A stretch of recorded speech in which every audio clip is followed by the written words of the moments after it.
నమస్తే. నేను మీ విష్ణుప్రియ. తెలంగాణ రాష్ట్రంలో ఎన్నికలు పూర్తయినాయి. అసలు ఎన్నికలు వచ్చినప్పుడు మనం ఎంత హడావిడి జరుగుతుందో బయట చూస్తూనే ఉంటాం. పోటీలు వేస్తుంటారు, బయట సభలు చేస్తుంటారు, ఒకళ్ళ మీద ఒకళ్ళు సవాళ్ళు విసురుకుంటారు. ఇవన్నీ కూడా మనం మీడియాలోనూ, న్యూస్ పేపర్‌లోనూ రకరకాలుగా చూస్తూ ఉంటాం. ఎలక్షన్‌లో సామాన్యుడు పోటీ చేయగలడా? చేస్తాడా? మన వల్ల ఏమవుతుంది? ఇలాంటి సందేహాలు అందరికీ ఉన్నాయి. ఎవరికైనా చెయ్యాలనున్నా వద్దు అని వెనక్కి లాగేవాళ్ళు కొన్ని వందల మంది ఉంటారు. వీటిలో ప్రధాన కారణం ఏంటి అంటే డబ్బు సమస్య. డబ్బు లేదు కదా! ఎలక్షన్‌లో పోటీ చేయడం అంటే మాటలు అనుకున్నావా? ఎంత డబ్బులు కావాలి? ఇలాంటి మాటలు మనం వింటూనే ఉంటాం. డబ్బు లేకపోయినా కూడా మనం ఎన్నికల్లో పోటీ చేయొచ్చు, నిలబడొచ్చు. ఎన్నికలు అనేవి సామాన్యుడి దాకా వస్తాయని, సామాన్యుడిని కూడా నిలబెడతాయని కొన్ని సంవత్సరాలుగా, దాదాపు 10-15 సంవత్సరాలుగా నిరూపిస్తున్న వ్యక్తిని ఈరోజు నేను మీ ముందుకు తీసుకొచ్చాను. ఆయనే రామచంద్రారెడ్డి గారు. పట్టభద్రులనే చెప్పాలి. ఎంఏ, బీఈడీ చేశారు. వృత్తిపరంగా ఆయన తన వృత్తిని డ్రైవర్గా నడుపుకుంటున్నప్పటికీ కూడా ఎన్నికల్లో మాత్రం ఎప్పుడూ తన వంతు ప్రాధాన్యత చూపిస్తూనే ఉన్నారు. ఒక వ్యక్తిగా తన బాధ్యతని నిర్వర్తిస్తూనే ఉన్నారు. ఇంకా చాలా ఆసక్తికరమైన విషయాలు ఉన్నాయి. చాలా ఇన్స్పైరింగ్ పర్సనాలిటీ కూడా. ఒకసారి ఆయనతో మాట్లాడదాం. అసలు ఆయన జీవితంలో ఎన్నికల పట్ల, లేకపోతే సమాజం పట్ల ఎందుకంత ఆసక్తి, అవగాహన ఉందో కూడా తెలుసుకుందాం. నమస్తే అండి. నమస్తే మేడం. మీరు ఎంఏ, బీఈడీ చేశారు కదండి రామచంద్రారెడ్డి గారు. అవును మేడం. మీకు మేము విన్నాము, మీరు ఎలక్షన్స్‌లో పోటీ చేయడానికి రూపాయి సిద్ధాంతం ఒకటి నమ్మారు. అంటే మీరు ఎలక్షన్‌లో పోటీ చేయడానికి, నామినేషన్ వేయడానికి కూడా మీరు అందరి దగ్గర రూపాయి అడిగి, అంటే కొంచెం మీకు బాధగా ఉన్నా అడుక్కొని తీసుకొచ్చిన డబ్బులతో నామినేషన్ వేస్తారు. అవును మేడం. నిజమేనా అండి? నిజమే. అంటే అది సిద్ధాంతంగా పెట్టుకున్నారా? లేకపోతే మొదటిసారి ఎలక్షన్స్‌లో మీ దగ్గర డబ్బులు లేక ఈ మార్గాన్ని ఎంచుకున్నారా? Okay madam. మంచి క్వశ్చన్. చాలామంది ప్రజలకు ఈ అనుమానం ఉండే, ఇప్పుడు మీ ద్వారా దాన్ని నివృత్తి చేస్తాను. ఎందుకంటే నా పేరు గుజ్జుల రామచంద్రారెడ్డి. మాది ఆలేరు నియోజకవర్గం వస్తుంది. సో ఈ రూపాయి సిద్ధాంతం అనేది ఎలా వచ్చిందంటే, ఒక్క రూపాయి ఉద్యమం. నేను తీసుకున్న మూమెంట్ ఒక్క రూపాయి ఉద్యమం. ఆ ఒక్క రూపాయి ఉద్యమం ఏంటంటే, ప్రజల నుంచి రూపాయి ఎందుకు తీసుకుంటా అంటే, వాళ్ళకు ఒక అడిగే హక్కు వస్తుంది. ఎప్పుడైతే ప్రజలు రూపాయి ఇచ్చి ఒక క్యాండిడేట్ను నిలబెడతారో, క్యాండిడేట్ అనేవాడు సేవకుడు అవుతారు. రూపాయి అయితే ఎవరైతే ఇచ్చిరో వాళ్ళు యజమాని అవుతారు. కనుక నేను ఎప్పుడు ఓటర్లను యజమానులుగానే చూశాను. కనుక వారు ఎప్పుడైతే ఇప్పుడు జరుగుతున్న ఎలక్షన్లు మీరు చూస్తున్నారు, డబ్బులు ఇచ్చి ఓటర్లను కొనుక్కునే రాజకీయాలు మనం చూస్తున్నాం. దానివల్ల ఏమవుతుందంటే అడిగే హక్కును కోల్పోతున్నారు ఓటర్లు. ఖచ్చితంగా. సో అది కాకుండా వారు ఎప్పుడు యజమానులుగా ఉండాలంటే వారి నుంచి ఒక రూపాయి తీసుకుంటే, వారికి మేము ఈ సేవకుని రూపాయి ఇచ్చి నిలబెట్టుకున్నాం, రేపు మాకేదన్నా సమస్య వస్తే ఈయనను నిలదీసి మా సమస్యను తీర్చుకుంటాము అనే ఒక అథారిటీ, వాళ్ళకు ఒక ఓనర్షిప్ ఇవ్వాలనే ఉద్దేశంతో ఆ ప్రజల నుంచి ఒక్కొక్క రూపాయి సేకరిస్తాను. ఎన్ని జమ అయితే అన్ని, మిగిలిన అమౌంట్ నేను యాడ్ చేసేసి నామినేషన్ వేస్తాను. అంటే నేను ఒక్కనిగా కాకుండా ప్రజల్లో చైతన్యంతో కూడిన నామినేషన్ వేసి ప్రజాసేవ చేయాలనేది ఒక రూపాయి ఉద్యమం యొక్క ఆలోచన. అంటే మీరు ప్రజల్ని కూడా ఎన్నికల్లో భాగస్వాముల్ని చెయ్యాలి అనుకుంటున్నారు. 100% వాళ్ళు యజమానులుగా ఉండాలి. Yes. వాళ్ళు డబ్బులు ఇస్తే ఖచ్చితంగా నువ్వేం చేస్తావని అడిగే హక్కు వాళ్ళకు ఉంటుంది అని. మీ ఆలోచన విధానం చాలా బాగుంది రామచంద్రారెడ్డి గారు. కానీ మీరు చెప్పండి, మీరు వెళ్ళి ఒక రూపాయి అడుగుతున్నప్పుడు మీరే అన్నారు ఇందాక, ప్రస్తుత రాజకీయాలు వేరు, Yes. డబ్బులు ఇచ్చి ఓట్లు వేయించుకుంటున్నారు అని. ఇప్పుడు మీరు వెళ్ళి రూపాయి ఇవ్వండి నేను నామినేషన్ వేస్తాను అన్నప్పుడు ప్రజలు, నామినేషన్ వేయడానికి కూడా డబ్బులు లేని నువ్వు రేపొద్దున మాకేం చేస్తావని ఎవరు అడగలేదా? అడిగారు. ఒక్కొక్కరు ఒక్కొక్క ఆ రూపాయి ఎన్నిక కూడా 100 సందేహాలు వెలిబుచ్చిన ఘటనలు ఉన్నాయి, చూసిన ఘటనలు ఉన్నాయి. కొంతమంది అడిగారు, మీరు మా దగ్గరే డబ్బులు తీసుకుంటే మాకెట్లా సేవ చేస్తారు అంటే, నేను చెప్పాను, సేవ చేయనీకి ఇప్పుడు సమాజం మీద, సమస్యల మీద అవగాహన ఉండాలి. మొదటగా డబ్బు అవసరం లేదు. ఎందుకంటే ప్రభుత్వము ప్రవేశపెట్టే బడ్జెట్లో ప్రతి నియోజకవర్గానికి ఇంత అమౌంట్ ఇవ్వాలి, ఒక సంవత్సరానికి ఇంత ఇవ్వాలి అని చెప్పేసి డిసైడ్ అవుతుంది బడ్జెట్లోనే. సో దానికి ఆ వచ్చిన బడ్జెట్ను ఈ నియోజకవర్గంలో ఉన్న సమస్యలు ఎక్కడ ఉన్నాయని గుర్తించి, ప్రాథమిక సమస్యలు, అత్యవసర సమస్యలు, దీర్ఘకాలిక సమస్యలు ఏవి ముందుగా మనం ప్రయారిటీ ప్రకారం సమస్యలను ఎన్నుకొని ఆ వచ్చిన బడ్జెట్ నుంచి వచ్చిన అమౌంట్ను ప్రస్తుతం మనకున్న సమస్యలను కేటాయించడానికి సరిపోతుంది. కానీ ఎన్నికల కోసం వచ్చేసరికి నేను రూపాయి ఎందుకు అడుగుతున్నా అంటే ఓనర్షిప్ ఓన్లీ మీకు ఒక గౌరవాన్ని నిలబెట్టనీకే నేను అడుగుకుంటున్నాను. నేను ఇప్పుడు మామూలుగా పార్ట్ టైంగా నేను డ్రైవింగ్ చేస్తాను. నేను ఆ నామినేషన్ ఫీజు నేను కట్టుకోగలుగుతాను. ఒక 1 మంత్ శాలరీ తీసుకొచ్చి నామినేషన్ అప్పుడు 5,000 ఉంటుండే, 5,000 నేను ఇయ్యగలుగుతాను. కానీ మీకు ఆ హక్కు ఉండదు కదా. కనుక మీ హక్కు కోసం నేను రూపాయి అడుగుతున్నానని చెప్పేసి వాళ్ళకి చెప్పడం జరిగింది. సేవ చేయనీకి ఇప్పుడు డబ్బులు అవసరం లేదు, ఆలోచన చాలు. ఎంతోమంది మహానుభావులు ఆలోచనతోనే ఎన్నో సంస్కరణలు తీసుకొచ్చారు మన సమాజంలో. అందుకే కదా ఎన్నికల్లో విద్యా అర్హతలు కానీ వయస్సు అర్హతలు కానీ పెట్టలేదు. ఎందుకంటే ఆలోచన విధానం బాగుంటే చాలు అనే ఉద్దేశం. చేయాలనే ఉద్దేశం ఉన్న ఎవరైనా వచ్చి పోటీ చేయొచ్చు. ఒక ఫ్లెక్సిబిలిటీ మనకు ఆ రాజ్యాంగం మా హక్కు ఇచ్చింది. కనుక డబ్బున్న వాళ్ళే రావాలి, కోటీశ్వర్లే రావాలని ఎక్కడ మనకు రాజ్యాంగం అంటే ఇప్పుడు మీరు అంటున్నది ఏంటి రామచంద్రారెడ్డి గారు, ఎలక్షన్స్లో నిలబడాలి అంటే డబ్బు ప్రధాన అంశం అవసరం లేదు, ప్రధాన అంశంగా చూడాల్సిన అవసరం లేదు. సమాజం పట్ల అవగాహన ఉండి సేవ చేయగలము అనే దృక్పథం ఉంటే ఖచ్చితంగా వాళ్ళు పోటీ చేయొచ్చు. కానీ నేటి రాజకీయాల్లో డబ్బు అండ్ మద్యం ప్రధాన పాత్ర పోషిస్తుంది. మనం చూస్తున్న రాజకీయాలు అయితే అవి ప్రధాన పాత్ర పోషిస్తున్నాయి. కానీ అది అవసరం లేదు, అది లేకుండా కూడా మనం సమాజానికి సర్వీస్ చేయొచ్చు. మీరు అంటున్నారు డబ్బు అవసరం లేదు అని, కానీ మీరే చెప్తున్నారు ప్రధాన పాత్ర పోషిస్తుంది. డబ్బు ఇవ్వని నాయకులు, అంటే డబ్బిచ్చి ఓట్లు కొనుక్కోకుండా పోటీ చేసిన నాయకులు కూడా ఉన్నారు కొంతమంది, కానీ వాళ్ళు గెలవట్లేదు కదా.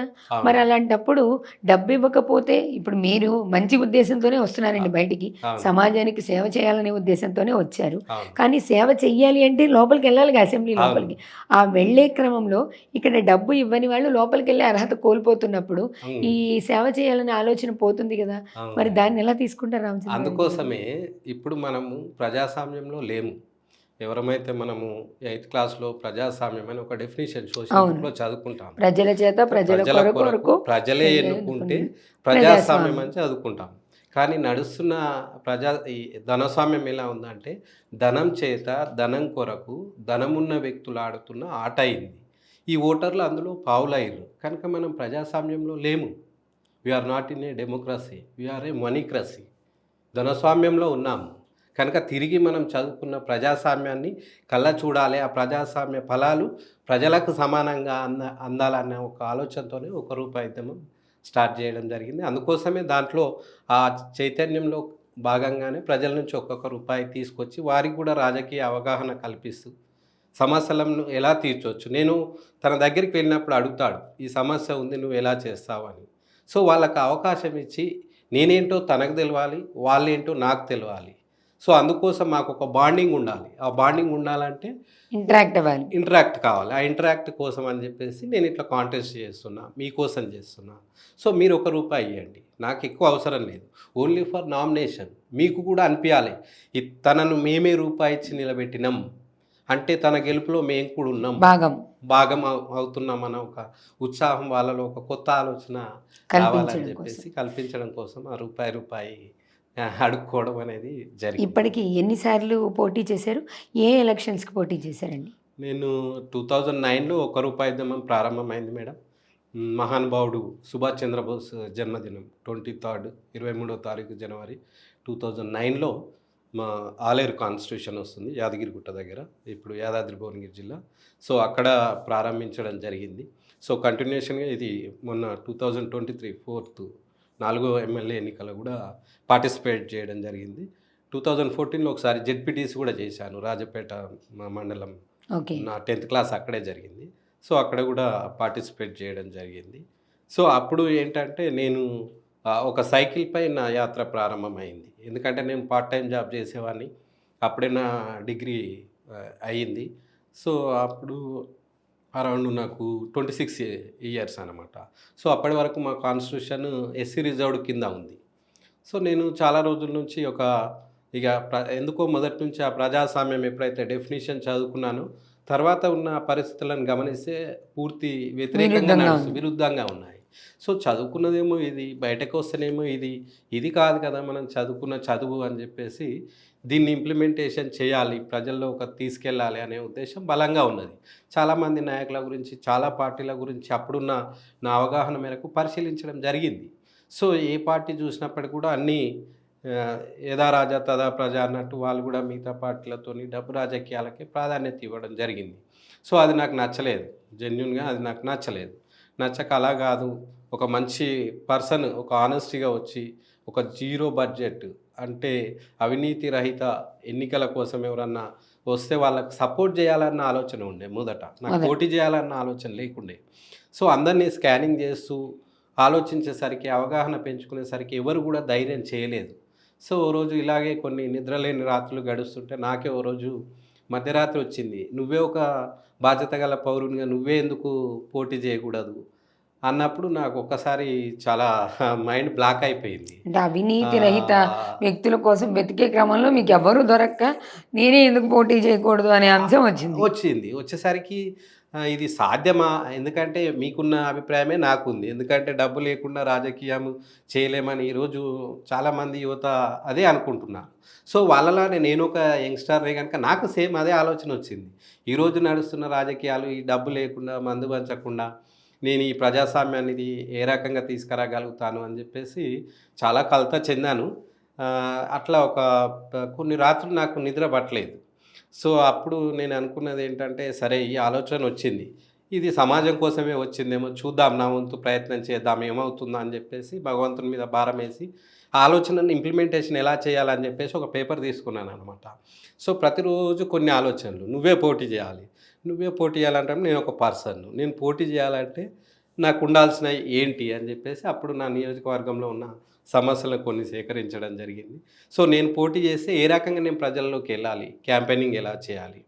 నాకా పెద్ద ఆర్థిక సపోర్ట్ లేదు. మా పేరెంట్స్ కానీ మా బ్యాక్‌గ్రౌండ్ పొలిటికల్ బ్యాక్‌గ్రౌండ్ కాదు. నేనే ఫ్రెష్ మా కుటుంబంలో. మా ఎనకేడు తరాలు కూడా ఎక్కడ రాజకీయ అనుభవాలు ఎవరికీ లేవు.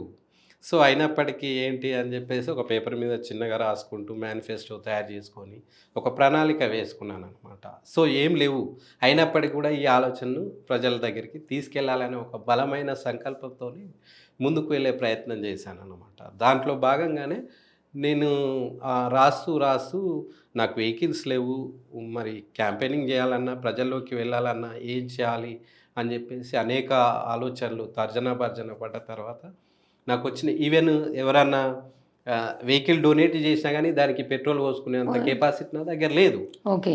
సో అలాంటప్పుడు నేను ఎలా అని చెప్పేసి అలా ఆలోచిస్తున్నప్పుడే నాకు సైకిల్ ఆలోచన వచ్చింది. ఎందుకంటే సైకిల్‌కైతే పెట్రోల్ అవసరం లేదు. ఏదో ఒరే రిక్షాలో రక్తంతో నడుపుతాను రిక్షాను రిక్షాను, అన్నట్టు. నా రక్తమే నా రిక్షకు పెట్రోలు అన్నట్టుగా నాకు ఆ భగవంతుడే మళ్ళీ ఈ సైకిల్ ఆలోచన ఇచ్చిండు.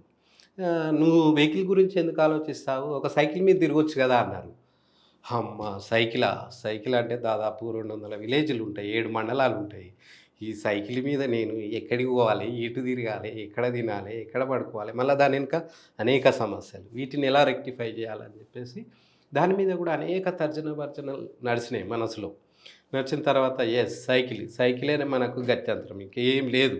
ఎందుకంటే ఆలోచన ఒకటుంది. కానీ దాని వెనకాల సపోర్ట్ లేదు.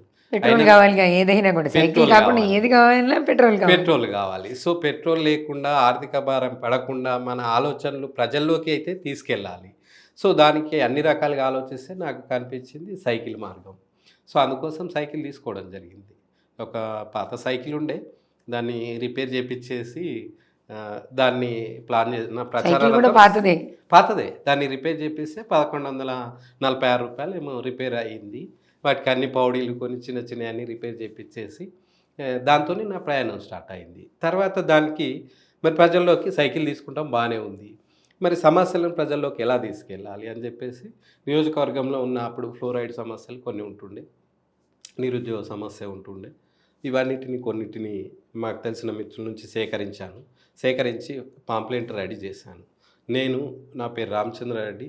నేను రానున్న ఎన్నికల్లో స్వతంత్ర అభ్యర్థిగా మన నియోజకవర్గం నుంచి పోటీ చేయాలనుకుంటున్నాను. నేను ఒక డిగ్రీ హోల్డర్ను అని చెప్పేసి ఒక పాంప్లెంట్ రాపించుకొని నియోజకవర్గంలో ఉన్న సమస్యలను ఆ పాంప్లెంట్లో పెట్టేసి నేను ఎక్కడ కూడా ఏ పార్టీ మభ్యపెట్టినా, ఏ పార్టీ టికెట్ ఇస్తా అన్నా నేను ఆ పార్టీ నుంచి నేను టికెట్ తీసుకోను.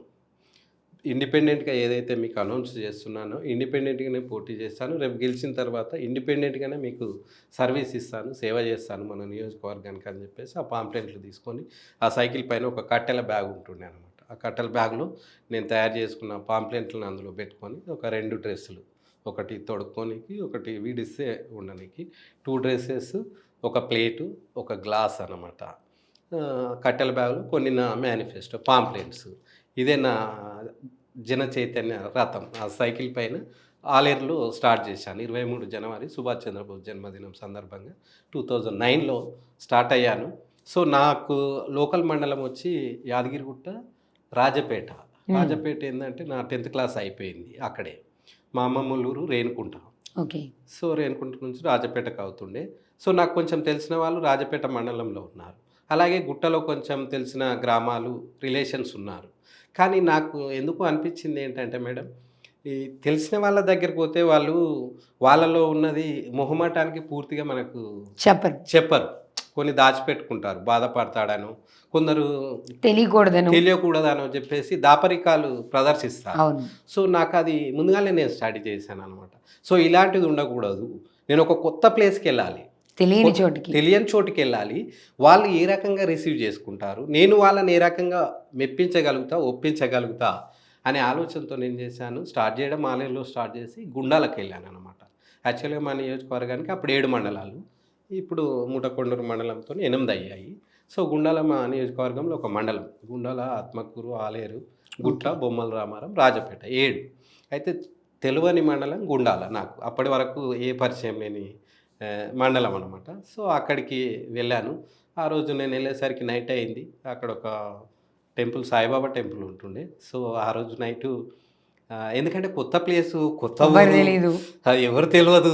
సైకిల్ దొక్కుకుంటూ వెళ్ళాను. అప్పటికి ఒక 30 కిలోమీటర్సు. అప్పటికి అలసిపోయాను. మధ్యాహ్నం స్టార్ట్ చేశాను. అప్పటికి అలసిపోయాను. ఎక్కడ ఉండాలో తెలియదు, ఎవరితో మాట్లాడాలో తెలియదు, అన్నోన్ పర్సన్. సో, ఏంటి దేవుడా అని చెప్పేసి ఇక ప్రయాణం అయితే కొనసాగిస్తే అక్కడ ఊరు చివరిలో ఒక సాయిబాబా టెంపుల్ ఉంది. అక్కడ ఆపాను. అక్కడ ఒక పంతులు అనుకుంటా ఆ టెంపుల్‌లో చేసే తను, శర్మనో ఏమో ఉన్నాడు. ఎవరు మీరు అని చెప్పేసి మొదట అడగడం జరిగింది. అయితే నా సైకిల్‌కి ఏం చేశానంటే ఒక జెండా కట్టాను. ఆహ్, ప్రజల కోసం ₹1 ఉద్యమం అని ఆ తెల్లటి జెండా పైన ప్రజల కోసము అని బ్లూ కలర్‌లో రాసి కింద ₹1 ఉద్యమం అని చెప్పేసి ఆ జెండా కర్ర సైకిల్‌కి పెట్టాను. సైకిల్ ముందు జన చైతన్య రథం అని రాశాను ఒక బోర్డు పైన చాక్‌పీస్‌తోని. సో, రాసేసి ఇంకా నా బ్యాగు వెళ్ళాను. వెళ్ళిన తర్వాత అక్కడ తను అడిగాడు, ఎవరు మీరు అని చెప్పేసి తను అడగడం జరిగింది. సో, నేను రానున్న ఎన్నికల్లో ఇట్లా ఇండిపెండెంట్ అభ్యర్థిగా ఆలేరు నుంచి పోటీ చేయాలనుకుంటున్నాను. సో, దీనిలో భాగంగా ప్రజల సమస్యలు ముఖాముఖిగా తెలుసుకొని, వారి కష్టాలు తెలుసుకొని, వాటిని ఎలా మనం తీర్చుకోవచ్చో వాళ్ళని చైతన్యవంతం చేస్తూ ఇట్లా రానున్న ఎన్నికల్లో ఇండిపెండెంట్‌గా పోటీ చేయనీకి వచ్చాను. అందులో భాగంగా గుండాల మండలంకి రావడం జరిగిందండి అని చెప్పేసి అంటే, మరి ఈరోజు ఎక్కడ మరి మీ భోజనం అయిందా అంటే కాలేదన్నాను. నాకు మొదటి రోజు తనే భోజనం పెట్టడం జరిగింది. ఎక్కడుండో మహానుభావుడు. ఉద్యమానికి మొదటి రోజే భోజనం పెట్టిండు. ప్రతిసారి పోయినప్పుడు గుండాలలో వారి కుటుంబాన్ని కలుస్తూ ఉంటాను. భావోద్వేగం వస్తుంటది. ఎందుకంటే ఒక తెలియని ప్లేసు, తెలియని చోట, అసలు తెలియని వ్యక్తికి నమ్మి, అది కూడా సాయంత్రం వేళ, సాయంత్రం చీకట్లో అన్నం పెట్టడం నిజంగా గొప్ప విషయం. అన్నం పెట్టి ఆదరించిర్రు ₹1 ఇద్దామని. అలా మొదలైంది ₹1. అలా మొదలై నేను అక్కడ ఆ రోజు సాయిబాబా టెంపుల్‌లోనే నిద్రపోవడం జరిగింది.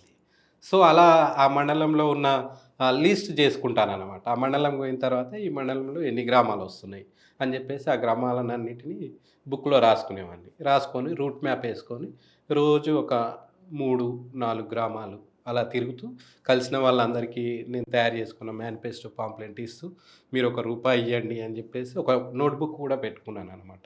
ఎవరైతే నాకు రూపాయి ఇచ్చారో వాళ్ళందరిది ఆ బుక్‌లో రాసుకునేవాడిని. వాళ్ళ పేరు, వాళ్ళ ఫోన్ నెంబరు. ఎందుకంటే అప్పుడు ఈ వాట్సాప్ అంత చలామణిలో లేదు. యూట్యూబ్, వాట్సాప్, సోషల్ మీడియా అంత పాపులర్ కాలేదు. కనుక కొంతమంది నెంబర్ ఎందుకు అన్నారు. నాకు వచ్చిన గుర్తు మీకు తెలియజెప్పాలి కదా!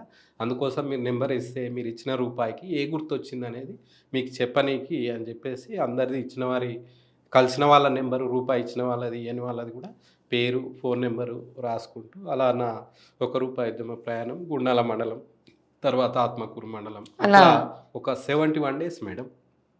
196 విలేజ్‌లు సైకిల్ పైన తిరగడం జరిగింది. ఇప్పుడు ఈ ఇంత ప్రయాణంలో ఎక్కడా ప్రజల నుంచి వ్యతిరేకత అనేది చూడలేదండి మీరు? నాకైతే వ్యతిరేకత ఎక్కడ రాలేదు. కాకపోతే జనాలు ఏమన్నారంటే ఈరోజు ఆళ్ళకు ఒక కొత్తదనం అనిపిచ్చింది. ఇప్పుడు నడుస్తున్న రాజకీయాలకు నేను వెళ్ళే దారికి వాళ్ళకసలు ఏమీ పోలిక లేదు కదా, పోలిక విరుద్ధంగా లేదు ఉంది. గదా! విరుద్ధంగా ఉంది గదా! కొంచెం ఆశ్చర్యం వ్యక్తం చేశారు. కొంతమంది అవగాహన ఉన్నవాళ్ళు ఈయన ఎప్పుడో గాంధీ తాత పీరియడ్‌లో పుట్టి అప్పుడు రావాల్సిన వాడు. ఇప్పుడొచ్చేసి ఈ ప్రజాస్వామ్యము, ఈ ప్రజలు ఎన్నుకోవాలి, ప్రజలే జెండా, సైకిల్ రూపాయని ఇదంతా. అసలిది ఏంది అని జెప్పేసి వాళ్ళకి కూడా ఒక కొత్తగా అనిపిచ్చింది. అనిపిచ్చి కొంతమంది అన్నారు, "ఈ రోజులలో అది సాధ్యం కాదు. ప్రజలు ఒక దారిలో అలవాటు పడిపోయారు. అంత తొందరగా మనకు మార్పు అనేది అలాంటిది రాదు. నీ ప్రయత్నం మంచిదే. నీ ఆలోచన మంచిదే. నువ్వు చెప్పే విధానం మంచిదే. నిజమే. కానీ ఇది రావడం కష్టము" అని జెప్పేసి కొంతమంది అన్నవాళ్ళున్నారు. నీ ప్రయత్నం అంత సఫలం కాదన్న వాళ్ళున్నారు. ఛీ! ఇప్పుడున్న రాజకీయాలు లుచ్చ రాజకీయాలు నడుస్తున్నాయి. అంత డబ్బు రాజకీయాలు అవును. నడుస్తున్నాయి. అనవసరంగా నీ లైఫ్‌ను ఖరాబ్ చేసుకోకు అన్న వాళ్ళు, నా శ్రేయోభిలాషులు అంటే మంచి కొంతమంది అట్లా చెప్పారు. చెప్పే ఇప్పుడున్న వాళ్ళున్నారు. పరిస్థితులు ఇవి విమర్శించిన అని వాళ్ళున్నారు. విమర్శించిన వాళ్ళు. నీ దగ్గర ఏం లేదు. నువ్వింకా ప్రజలకేం ప్రజలకి చేస్తావు సేవ అన్న వాళ్ళు చేస్తాం. కూడా ఉన్నారు. అంటే ఈ రకరకాలుగా నాకొక ఉగాది పచ్చడిలాగా షడ్‌రుచులు అన్నీ చూపెట్టిరనుకో ఉన్నాయి. వీళ్ళు మా ప్రజలు. అయితే ఈ షడ్‌రుచులలో మీరు చెప్పే ఈ షడ్‌రుచులలో ఆ! మీకు బాగా బాధ కలిగించిన సంఘటన? ఉన్నాయి. ఒకతను ఏమన్నాడంటే బొమ్మలరామరం మండలంలో తను మొన్న రీసెంట్‌గానే లేనట్టుండు. కానీ తనేమన్నాడంటే, "నీకేమైనా పిచ్చి పట్టిందా? ఇంక మెంటల్ ఎక్కి నువ్వు అరణ్యాలు వాడతావు తొందరలోనే. నువ్వు అసలు ఏం చేస్తున్నావు?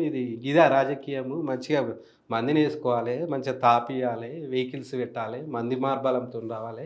మంచిగా ఇవన్నీ ఖద్దరు బట్టలు ఖద్దరు బట్టలేసుకోవాలి. నువ్వేమో సింపుల్‌గా వస్తున్నావు, మాలో కలిసిపోతున్నావు. గిట్లొస్తే నిన్నేమన్నా నమ్ముతాను, నువ్వు పిచ్చోనివా" అని చెప్పేసి ఒకతను ముఖం పట్టుకొని ఒక 50 మందిలో నన్ను ఆయన ఇష్టం వచ్చినట్టు ఇంకా ఆయనకు వచ్చిన భాషలో తిట్టాడు.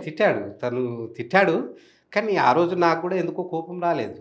ఎందుకంటే సరే నేను ముందుగానే మెంటల్‌గా ప్రిపేర్ అయినా. ఇలాంటి విమర్శలు కూడా వస్తే ఎలా అన్నట్టు మరి తను అప్పుడు ఒక పార్టీకి రిప్రజెంటేటివ్ ఉన్నట్టుండు. తన ఓట్లు పోతాయేమో అన్న ఆవేదనలో కూడా నన్ను మాట్లాడు. విమర్శించొచ్చు కదా అని చెప్పేసి నేను అనుకున్నాను. కానీ అదే 50 మందిలో నేను తనకొక మాట చెప్పాను. "మీరు ఇంత గట్టిగా నన్ను విమర్శిస్తున్నారు కదా! చాలా సంతోషమండి. ఇప్పుడున్న ఈ 50 మందిలో ఒక 10, 20 ఓట్లు నాకే ఏస్తారు. ఇది మీరు గుర్తుంచుకోండి" అని చెప్పేసి తనకొక సమాధానం చెప్పడం జరిగింది. తర్వాత ఇంకొక దగ్గర వాసాలమర్రిలో ఒక మల్లేశం అనే వ్యక్తి, "నువ్వు పగటేసేగానివి" అని చెప్పేసి నేను ఆ రోజు ఏంటంటే ఒక యూనిఫార్మ్ మెయింటైన్ చేశాను. ఓకే. ఏది సాఫ్రాన్ కలర్ కాషాయ వస్త్రాలు ధరించాననమాట. ఎందుకంటే కాషాయ వస్త్రాలు త్యాగానికి సింబల్. అవును. సో నేను నా వ్యక్తిగతమైన జీవితాన్ని, మా కుటుంబ తల్లిదండ్రులను వదిలేసి పూర్తిగా అన్నిటినీ పక్కకు పెట్టేసి ఒక ప్రజాస్వామ్యం కోసం, ప్రజల కోసమే వెళ్తున్నా గనుక అన్నిటినీ వదిలేస్తున్నాను గనుక ఒక నిష్టతోని, ఒక యూనిఫామ్‌తోని ఒక సిస్టమేటిక్‌గా వెళ్ళాలని చెప్పేసి ఆ యూనిఫామ్ ఏసుకుంటే తనేమన్నాడు, "ఓహో! కాషాయ వస్త్రాలేసుకొని పగటేశం ఏసుకొని వచ్చినావిగ. ఇక మంచిగా ఇవన్నీ డబ్బులు రూపాయి జమ చేసుకుంటావు. ఇక పత్తా లేకుండా పోతావు" అని చెప్పేసి ఒకతనన్నాడు. ఓకే. ఇంకో కొందరి దగ్గర అప్పుడు మాకు 2,50,000 ఓటర్ ఉంటుండేనమాట. వాళ్ళు అప్పుడే క్యాలిక్యులేషన్ చేశారు. ఓహో! రూపాయి అంటే 2,50,000 ఓటర్లున్నారు. నువ్వు 2,50,000 ఓట్లు జమ చేసుకుంటావు.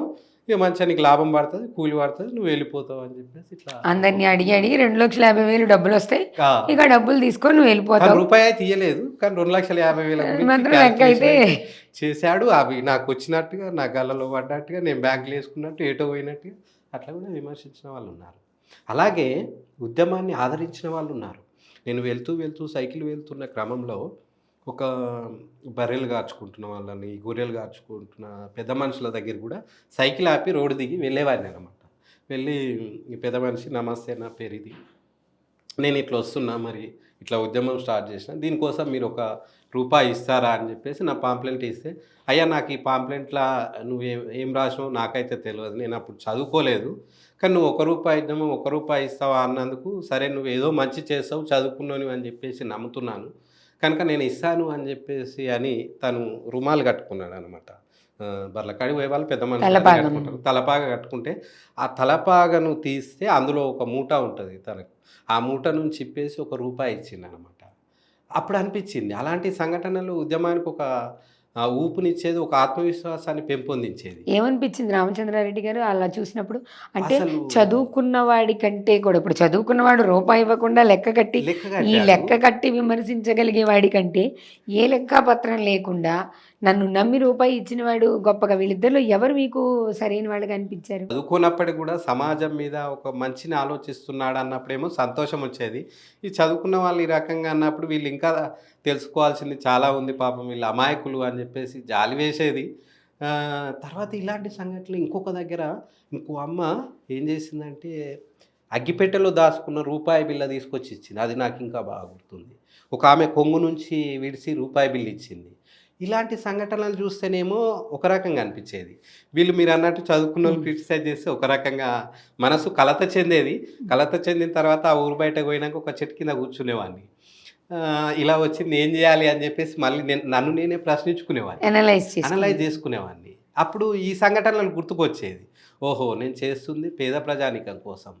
సో పేద ప్రజానీకం యాక్సెప్ట్ చేస్తున్నారు, సో వీళ్ళు యాక్సెప్ట్ చేయట్లేదు కనుక నా ఫైట్ వీళ్ళ తరపున కనుక వాళ్ళ మాటను పట్టించుకోవాల్సిన అవసరం లేదు. కానీ వీళ్ళు గ్రహిస్తున్నారు కదా, నేను ఉద్యమం పుట్టింది కూడా పేద ప్రజల్ని ఉద్ధరించడానికి కనుక వీళ్ళు యాక్సెప్ట్ చేస్తున్నప్పుడు వీళ్ళకే ఎక్కువ ప్రయారిటీ ఇవ్వాలి, వాళ్ళ ఆలోచనకు మనం అంత పట్టించుకోవాల్సిన అవసరం లేదని చెప్పేసి నాకు నేనుగా మళ్ళీ సర్ది చెప్పుకొని ప్రయాణాన్ని కొనసాగించేవాడిని. ఈ రాజకీయ నాయకుల విషయానికి వస్తే ఇప్పుడు మీరు ఇండిపెండెంట్గా పోటీ చేసిన ప్రతి ఏరియాలో నుంచి చాలామంది ఇండిపెండెంట్లు పోటీ చేస్తుంటారు.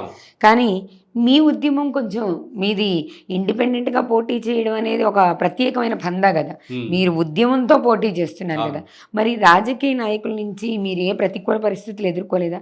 అంటే ఆ ఏరియాలో పోటీలు చేస్తున్న ఎమ్మెల్యేలు కానీ లేకపోతే ఇప్పుడు మీరు జెడ్పీటీసీ వాటిలో చెప్పిన వ్యక్తులు కానీ వీళ్ళెవ్వరూ కూడా వాళ్ళ నుంచి మీకు ప్రతికూల పరిస్థితులు రాలేదా?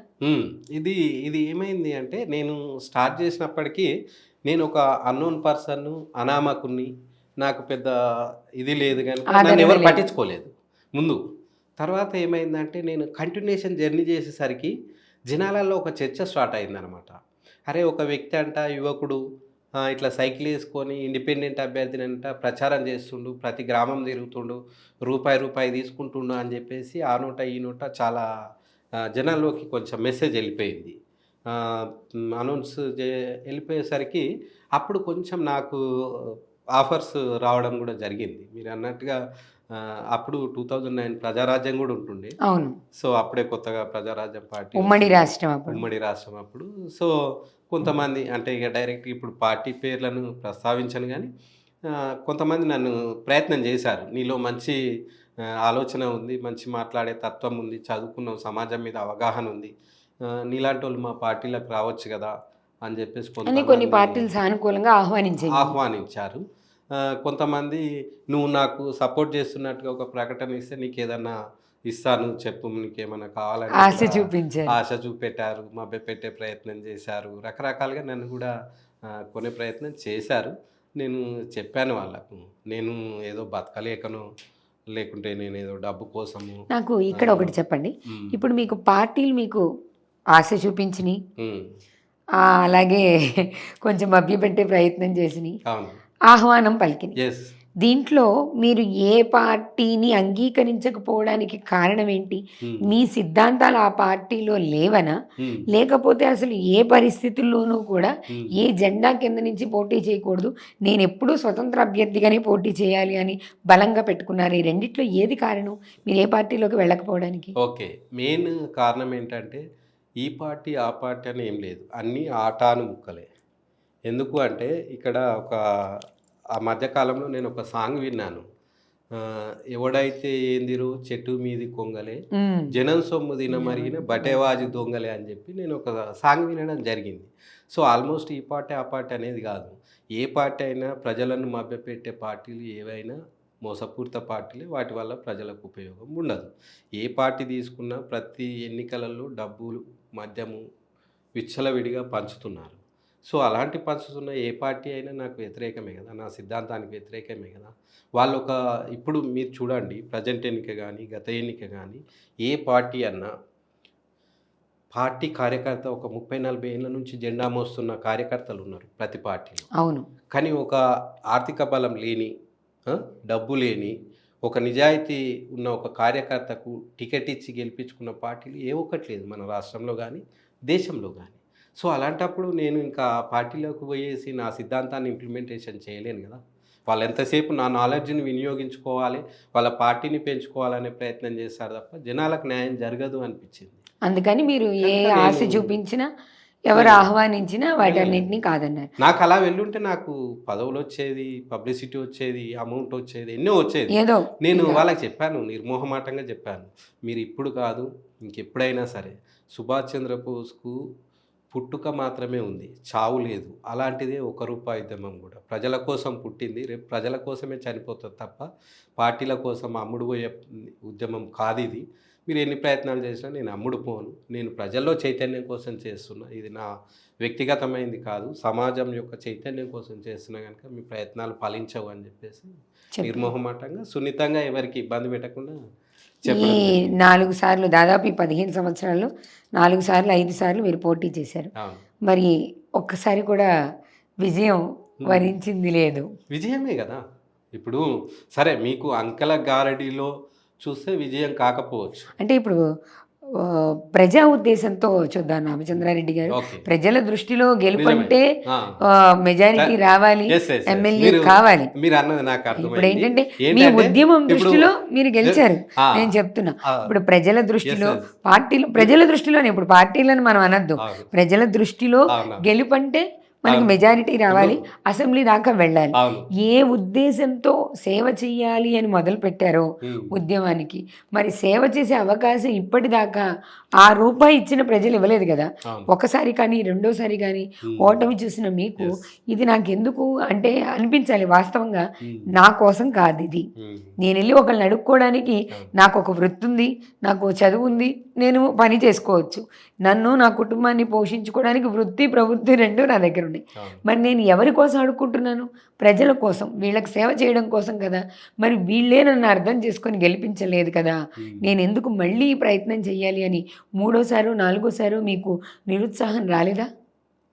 మంచి క్వశ్చన్ మేడం. అయితే దానికంటే ముందు ఒక క్లారిటీ చిన్న ఇది అంటే మనం అనుకుంటున్నాం ఏంటంటే ఎంతసేపు ఎన్నికలలో గెలవాలి, వాడు కాపీ కొట్టి గెలిచిండా, చిట్టి రాసి గెలిచిండా, ఇప్పుడు 10th క్లాస్ వాళ్ళు కనుక పాస్ అయితే పాస్ కావాలి, అంతే. వాళ్ళు పక్కన దాంట్లో చూసి రాసిరా లేకుంటే నాకు చిట్టి కొట్టి రాసిందా అనేది ఇది కాదు. ఈరోజున్న పేరెంట్స్ అదే కదా ఆలోచించేది, ఎంతసేపు మా అబ్బాయి పాస్ కావాలి అనేది చూస్తారు కదా. మీరు కూడా అడిగిన క్వశ్చన్ అదే, మీరు ఒక్కసారి కూడా 4 సార్లు గెలవలేదు కదా అనేది. సో నిజమే, అది నేను అనుకునేది ఏంటంటే ఆ, మంచి కంటే ముందు చెడు ఉమ్, మనకు విచ్చలవిడిగా ప్రచారం తొందరగా అవుతుంది. అవును, సో మంచి అనేది రావాలంటే కొంచెం టైం తీసుకుంటుంది. సో నేను ఆ టైం ఎప్పుడు అనేది వారికి 4 అవకాశాలు ఇచ్చాను ప్రజలకు. సో ఇంకా మరి వాళ్ళు ఎప్పుడు నిర్ణయించుకుంటారనేది అది డిపెండ్ అని వాళ్ళ ఆలోచన. నేను ఒక బాధ్యత గల పౌరునిగా ప్రయత్నం చేస్తున్నాను ఒక మంచి కోసము. అవును, సో మీరు ప్రయత్నం చేస్తున్నారు. నేను అంటున్నది మధ్యలో ఎప్పుడూ కూడా మీకు నిరుత్సాహం అనిపించలేదు, వచ్చింది ఎందుకు వచ్చింది చెయ్యాలి వచ్చింది వీళ్ళకి వచ్చింది. అని? మా ఇంటి నుంచి వచ్చింది, మా ఫ్రెండ్స్ నుంచి కూడా కొంతమంది అన్నారు, ఈ వినని జనాల కోసము వీళ్ళ కోసం నీ లైఫ్ ఇదంతా ఎందుకు త్యాగం చేస్తావు, సపరేట్గా ఏదో ఒక నీకున్న టాలెంట్కి ఏదో ఒక పార్టీలో చేరు, లేకపోతే ఏదన్నా జాబ్ చేసుకో, లేకుంటే ఏదైనా బిజినెస్ పెట్టుకో, నీ లైఫ్ నువ్వు ఎంజాయ్ చేయి అని చెప్పేసి చాలామంది అనడం జరిగింది. నాకు కూడా చాలాసార్లు నిరుత్సాహం వచ్చింది. కానీ వచ్చిన ప్రతిసారి ఏంటంటే నాకు ఇంకా కొన్ని ఆలోచనలు వస్తాయన్నమాట. ఈ నిరుత్సాహం ముందు వస్తుంది, నిరుత్సాహపడిన తర్వాత మళ్ళీ ఎవరో ఒక మహానుభావుడు గుర్తుకొస్తాడనమాట. అంటే సపోజ్ ఈరోజు మనం ఇంత స్వేచ్ఛగా ఈరోజు ఇక్కడ కూర్చొని మాట్లాడుకుంటున్నామంటే అక్కడ మన దేశ రక్షణలో సైనికులు అవును, నిరంతరము 24 గంటలు -40°C కూడా వాళ్ళు కంటికి రెప్ప పోకుండా కూడా వాళ్ళు డ్యూటీలు చేస్తున్నారు. అవును. వాళ్ళు అక్కడ కష్టపడుతున్నారు, వాళ్ళు అక్కడ త్యాగం చేస్తున్నారు కనుకనే మనం ఈరోజు ఇంత స్వేచ్ఛగా ఉండగలుగుతున్నాం. మాట్లాడుతున్నారు. సో స్వాతంత్ర పోరాటం కోసం ఎన్నో లక్షల మంది వారి మన్ని త్యాగం చేసిన వాళ్ళు ఉన్నారు. అట్లాగే మొన్న రీసెంట్గా మనం సాధించుకున్న తెలంగాణ రాష్ట్రంలో కూడా తొలి దశలో మలి దశలో వాళ్ళ జీవితాలను అర్పించిన వాళ్ళు ఉన్నారు. జీవితం మొత్తము ఉద్యమం కోసం త్యాగం చేసిన ప్రొఫెసర్ జయశంకర్ ఉన్నాడు. అలాగే నేను పుట్టి పెరిగిన ఊరు రేణుకుంట, రాజపేట మండలం వస్తుంది. మా గ్రామంలో చింతలపూరి రామరెడ్డి అనే ఒక వ్యక్తి, తను ఏంటంటే 1947-48 ఆ మూమెంట్లో సాయుధ రైతాంగ పోరాటము, నైజాంకు వ్యతిరేకంగా జరిగిన రజాకార్లకు వ్యతిరేకంగా జరిగిన పోరాటంలో ఆయన ఒక ముందుండి రైతుల పక్షాన, గ్రామ ప్రజల పక్షాన పోరాడిండనమాట. సో ఆ గ్రామంలో నేను పుట్టి పెరిగి ఆయన యొక్క చరిత్ర చదువుకున్న తర్వాత నాకు అనిపించింది ఏంటంటే వ్యక్తి ప్రయోజనం కంటే వ్యవస్థ ప్రయోజనం ముఖ్యం ముఖ్యము అనిపించింది. పోతే పోతుండొచ్చు, నా ఒక్కని జీవితం, వాళ్ళు ప్రాణాలే ఇచ్చిర్రు, పోతే నా జీవితం పోతుంది, ప్రాణం అయితే పోతలేదు కదా. కానీ ప్రయత్నం అయితే ఎందుకు వదులుకోవాలని చెప్పేసి నాకు నేనుగా నిరుత్సాహం వచ్చినప్పుడు ఈ మహానుభావుల త్యాగాలు గుర్తు తెచ్చుకుంటాను అనమాట. మళ్ళీ నింపుకుంటాను. నాది నేనే ఫోన్ కనుక లో బ్యాటరీ రాగానే మళ్ళీ ఛార్జ్ పెట్టుకున్నట్టుగా నాకున్న అవగాహన మేరకు ఈ మహానుభావుల యొక్క స్టోరీస్, వాళ్ళ బయోగ్రఫీస్ చదివి, వాళ్ళంతా మరి వారు వ్యక్తిగతంగా డెవలప్ కావాలనుకుంటే ఎక్కడో ఉండేవాళ్ళు. సో వాళ్ళు సమాజం కోసం అన్ని త్యాగం చేసినప్పుడు మనం ఒక రెస్పాన్సిబుల్ సిటిజన్గా, బాధ్యత గల ఒక యువకునిగా ఎప్పుడు వ్యక్తిగత జీవితమే కాకుండా సమాజం కోసం కదా అని చెప్పేసి మళ్ళీ నాకు నేనుగానే వస్తాయి. ప్రతిసారి నాకు నిరుత్సాహము వచ్చేది. అలాంటి సంఘటనలే ఎక్కువ ఉన్నాయి, నిరుత్సాహపరిచిన సంఘటనలే ఎక్కువ ఉన్నాయి. వచ్చినప్పుడు నేను ఈ పాజిటివ్ గురించి ఆలోచించి మళ్ళీ ఉత్సాహం అనేది తెచ్చుకుంటాను. అయితే మొన్న మన తెలంగాణ ఎలక్షన్స్ గురించి మాట్లాడుకుంటే ఎన్నికలు ప్రజా తీర్పు అనేది ఎలా ఉంటుందో ఊహించలేము అనే రకంగానే మొన్న మన తీర్పు కూడా అలాగే వచ్చింది.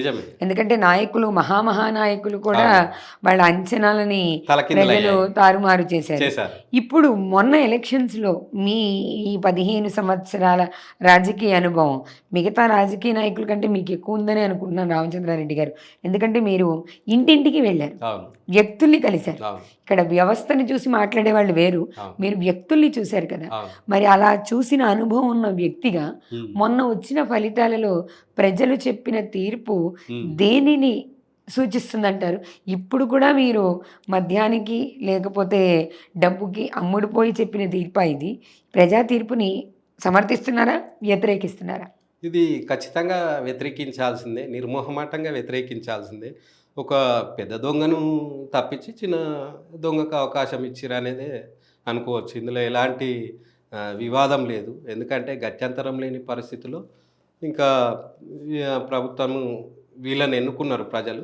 కానీ నిజమైన గెలుపు కాదు. ఇప్పుడు గెలిచిన కాంగ్రెస్ పార్టీది కూడా నిజమైన గెలుపు అని అనుకోనికి లేదు. ఎందుకంటే వాళ్ళు కూడా విచ్చలవిడిగా డబ్బులు పెట్టారు, విచ్చలవిడిగా మద్యం పోసారు.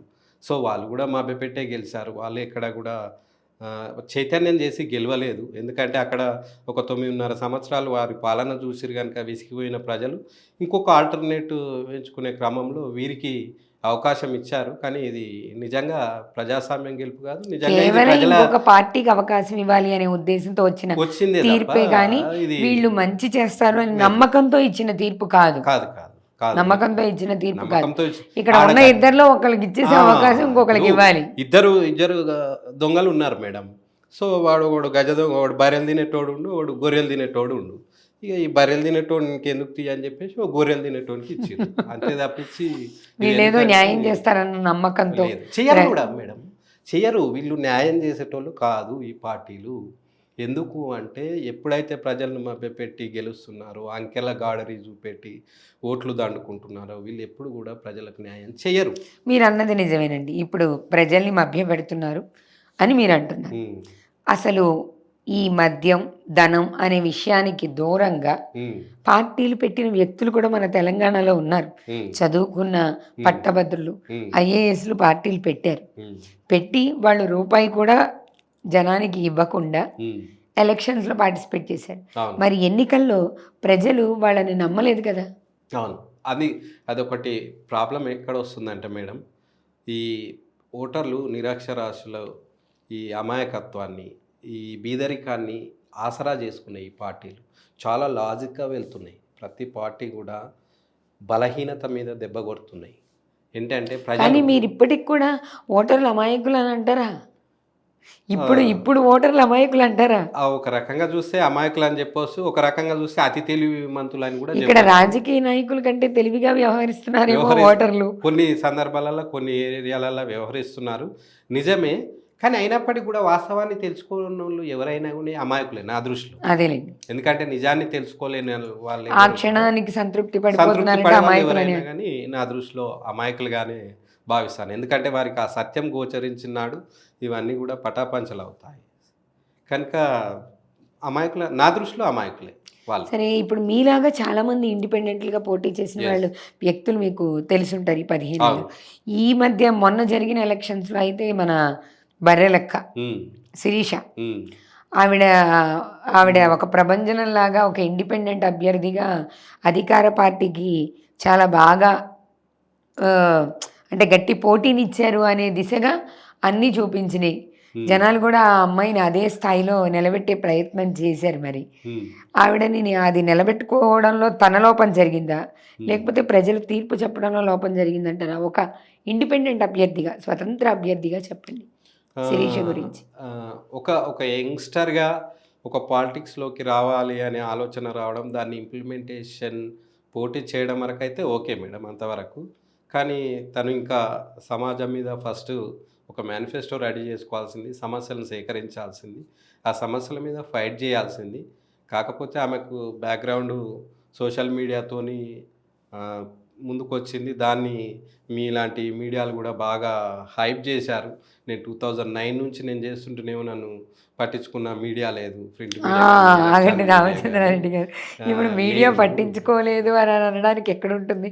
పట్టించుకోబట్టే కదా మేము మిమ్మల్ని ఇక్కడ దాకా సరే, తీసుకురావాలి. ఈరోజు మీరు పిలిచినందుకు ధన్యవాదాలు. పట్టించుకున్నారు కానీ మీరు ఎక్కే ట్రైన్ కాస్త ఆలస్యం అన్నట్టుగా నన్ను సరే అంటే ఆలస్యంగా మీరు అంటున్నది ఇప్పుడు గుర్తించినప్పటికీ శిరీషకి కూడా ఇచ్చినంత ప్రాముఖ్యత మిగతా స్వతంత్ర అభ్యర్థులకి ఇప్పుడు ఇవ్వడంలో లోపం జరిగిందంటారు. ఎస్ మేడం, ఖమ్మం ఇల్లేందు నుంచి గుమ్మడి నర్సయ్య గారి కూతురు పిహెచ్డి స్కాలర్. ఆమె అవును. ఒక మంచి వెల్ ఎడ్యుకేటెడ్ మంచి, తను వాళ్ళ ఫాదర్ కూడా ఒక 5 times ఎక్కడ కూడా రూపాయి ఆశించకుండా వచ్చిన జీతాన్ని కూడా పార్టీకి చందా ఇచ్చి అలాంటి వ్యక్తి బిడ్డ, అలాంటి కుటుంబం నుంచి వచ్చి చదువుకున్న ఆమెకు మీరు ఎందుకు ప్రయారిటీ ఇవ్వలేదు? ఈ స్టేట్ మీడియా కానీ సోషల్ మీడియా కానీ ఏ ఒక్కరన్నా పోయేసి అమ్మ మరి ఏం చేస్తున్నావు, క్యాంపెయినింగ్ ఏంది, ఆలోచన ఏంది, ఎట్లా అని చెప్పేసి ఆమె దగ్గర ఒక్క మైక్ పెట్టిన మహా మీడియాలు ఏవీ లేవు.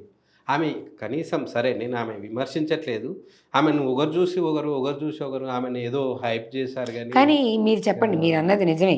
ఇప్పుడు ఇల్లందులో గుమ్మడి నరసయ్య గారి కూతుర్ని ఎవరూ కూడా ప్రాధాన్యత ఇచ్చి చూపించలేదు అన్న విషయాన్ని మేము అంగీకరిస్తాం. మరి మీరే చెప్పండి, శిరీషకి ఇంత ప్రాధాన్యత రావడానికి గల కారణం ఏంటి వెనకాల? దాది కూడా ఒక రాజకీయ కుట్ర అనుకోవచ్చు మేడం. తెర వెనుక రాజకీయ కుట్ర ఏదైనా జరగవచ్చు. సో తను కూడా, ఎందుకంటే పూర్వం ఒక పాపులారిటీ ఉంది కనుక ఆ వీడియోతోని ఇది ఒక అవకాశంగా ఎందుకు నేను వాడుకొని ఒక పాలిటిక్స్లోకి రావచ్చు అని కూడా తను కూడా ఒక ఆలోచన చేయొచ్చు. దీన్ని అడ్వాంటేజ్గా తీసుకొని నేను కూడా చేస్తే ఒకవేళ అవుతానేమో అని కూడా ఆశించి కూడా రావచ్చు. రావడం ఈజ్ గ్రేటే. ఒక రకంగా ఒక మహిళ అయి ఉండి కూడా డేర్గా, ఒక ధైర్యంగా రావడం అనేది గ్రేటే. కానీ ఒక్కటి ఇక్కడ ఆమె సవరించుకోవాల్సింది ఏంటంటే, నేను ఒక ఏమీ లేని దాన్ని నాకు సపోర్ట్ ఇవ్వండి అని చెప్పేసి కాంటెస్ట్ నామినేషన్ వేసినప్పుడు మాట్లాడిన మాటలకు, తర్వాత ఆమె చేసిన క్యాంపెయినింగ్కు చాలా తేడా వచ్చింది ఆమె. సో ఆ కార్లలో తిరగడము, ఎంతసేపు ఆ ఫోటోలకు సెల్ఫీలకు వీడియో ఇవ్వడము, అది ఆమెను ప్రజల నుంచి దూరం చేసిందేమో అని నా భావన. అలా కాకుండా ఆఫర్స్ ఏమన్నా రానియండి, కానీ ఆమె జనాల్లోకి వెళ్ళాల్సింది, జన సమస్యలు తెలుసుకునే ప్రయత్నం చేయాల్సింది, ఇంటింటికి తిరగాల్సింది, ఓటర్లను కలవాల్సింది. అలా చేయకుండా వచ్చిన వాటిని కొంచెం లగ్జరీగా ఉండడం కూడా ఆమెకు అదొక మైనస్ అయింది అని. కానీ మీ అనుభవంతో చెప్పండి, ఒక ఇండిపెండెంట్ అభ్యర్థిగా పోటీ చేసిన, లేదా ఏదైనా ఒక పార్టీ తరపు నుంచి పోటీ చేసిన యువకులు రాజకీయాల్లోకి రావాలి అన్నది మంచి మార్పు, అందరూ కోరుకుంటున్న విషయం. కానీ వచ్చే ముందు వాళ్ళు ఏ ప్రాంతం నుంచి వస్తున్నారో ఆ ప్రాంతం మీద అవగాహన అక్కర్లేదంటారా? ఖచ్చితంగా అవసరం, అవగాహన ఖచ్చితంగా ఉండాలి. ఈరోజు మీరు చూడండి, ప్రతి పార్టీ కూడా సమయం సందర్భం వచ్చినప్పుడు యువకులు రాజకీయాల్లోకి రావాలి అని చెప్పేసి, యువ రక్తం రావాలి అని చెప్పేసి స్టేట్మెంట్లు ఇస్తూ ఉంటారు. కానీ ఏ పార్టీ కూడా యువకులకు టికెట్ ఇవ్వదు. మీరు బాగా అబ్జర్వ్ చేయండి. నేషనల్ పార్టీ కానీ ప్రాంతీయ పార్టీలు కానీ ఎవరు కూడా టికెట్ ఇయ్యరు. అనౌన్స్మెంట్ చేసే వరకే యువకులు రావాలి, సమాజంలో వాళ్ళు భాగస్వామ్యం కావాలి అని పెద్ద పెద్ద స్టేట్మెంట్లు ఇస్తారు. కానీ ఆచరించే టైం వచ్చినప్పుడు మాత్రం టికెట్ ఇయ్యరు. ఇది పార్టీల యొక్క కుతంత్రం అన్నమాట. దీన్ని గ్రహించాలి యూత్. అందులో భాగంగానే యూత్ కూడా ఏం చేయాలంటే లోకల్గా ఉన్న సమస్యల మీద ఫోకస్ చేయాలి. మీరు అన్నట్టు ఖచ్చితంగా ఒక ప్రజాసేవకు రావాలన్నప్పుడు ప్రజలు ఎదుర్కొంటున్న సమస్యల మీద స్టడీ చేయాలి. ప్రతి యూత్ ఎవరైతే రాజకీయంలోకి వచ్చి రంగంలోకి రావాలి. ఖచ్చితంగా వారికి ఒక అవగాహన ఉండాలి ఆ ప్రాంతం పట్ల. ఇప్పుడు సపోజ్ ఒక సర్పంచ్ అనుకోండి, ఆ ఊర్లో సమస్యలు ఏమున్నాయి, డ్రైనేజ్ సమస్య ఉందా, స్ట్రీట్ లైట్ సమస్య ఉందా, వాటర్ ఏమన్నా సమస్య. శానిటైజర్ మంచిగా లేదా, లేకుంటే చెట్లు ఏమన్నా నాటించాలన్నా, చదువుకున్న పిల్లలకి ఏం చేయాలి, బడి మంచిగా ఉందా, బడిలో టాయిలెట్ ఉందా, ఫెసిలిటీస్ ఉందా, టీచర్లు మంచిగా వస్తున్నారా వస్తలేరా, వీటి మీద అవగాహన, ఎలిజిబిలిటీ ఉన్న వాళ్ళకి పెన్షన్లు వస్తున్నాయా, రేషన్ కార్డులు ఉన్నాయా, వీటి మీద ఒక సర్పంచ్గా పోటీ చేయాలనుకున్న అభ్యర్థికి ఆ ఊరు మీద ఒక అవగాహన అనేది ఉండాలి సమస్యల మీద. అలాగే ఒక నియోజకవర్గానికి రావాలన్నప్పుడు నియోజకవర్గంలో ఎన్ని మండలాలు ఉన్నాయి, మండలానికి ఎన్ని గ్రామాలు ఉన్నాయి, ఆ గ్రామాలలో ప్రధానంగా ప్రజలు ఎదుర్కొంటున్న సమస్యలు ఏంటి అనే వాటి మీద అవగాహన ఏర్పరచుకున్న తర్వాతనే రాజకీయంలోకి వస్తే యువతకు కూడా, ఎందుకంటే ఎవరన్నా ప్రశ్నించినప్పుడు చెప్పనీకి వారి దగ్గర సమాధానం ఉండాలంటే స్టడీ చేయాలి. అవును. సో అది చాలా ఇంపార్టెంట్, ప్రతి యువతకు కూడా చాలా ఇంపార్టెంట్. అయితే స్వతంత్ర అభ్యర్థిగా చెప్పండి. స్వతంత్ర అభ్యర్థులు ఇప్పుడు మీరు ఈ 4 సార్లు ప్రయత్నంలో గెలిచుంటే మిమ్మల్ని చూసి నిజంగా ఇన్స్పైర్ అయ్యి ఇంకొక వ్యక్తి వచ్చి రాష్ట్రమే మారేది, వచ్చే ఉండే అవకాశం ఉండేది. Yes. మరి స్వతంత్ర అభ్యర్థులు గెలవనంత కాలం ఎవరైనా రాజకీయాల్లోకి రావాలి, మీరన్నట్టు మంచి ఉద్దేశంతో రావాలి అనుకున్న వాళ్ళకి ఇది నిరుత్సాహమే కదా. మరి ఎక్కడో చోట గెలిచి చూపించాలి కదా. గెలవడంలో ఎక్కడ లోపం జరుగుతుంది? ప్రజలు స్వతంత్ర అభ్యర్థులు ఎందుకు నమ్మట్లేదు?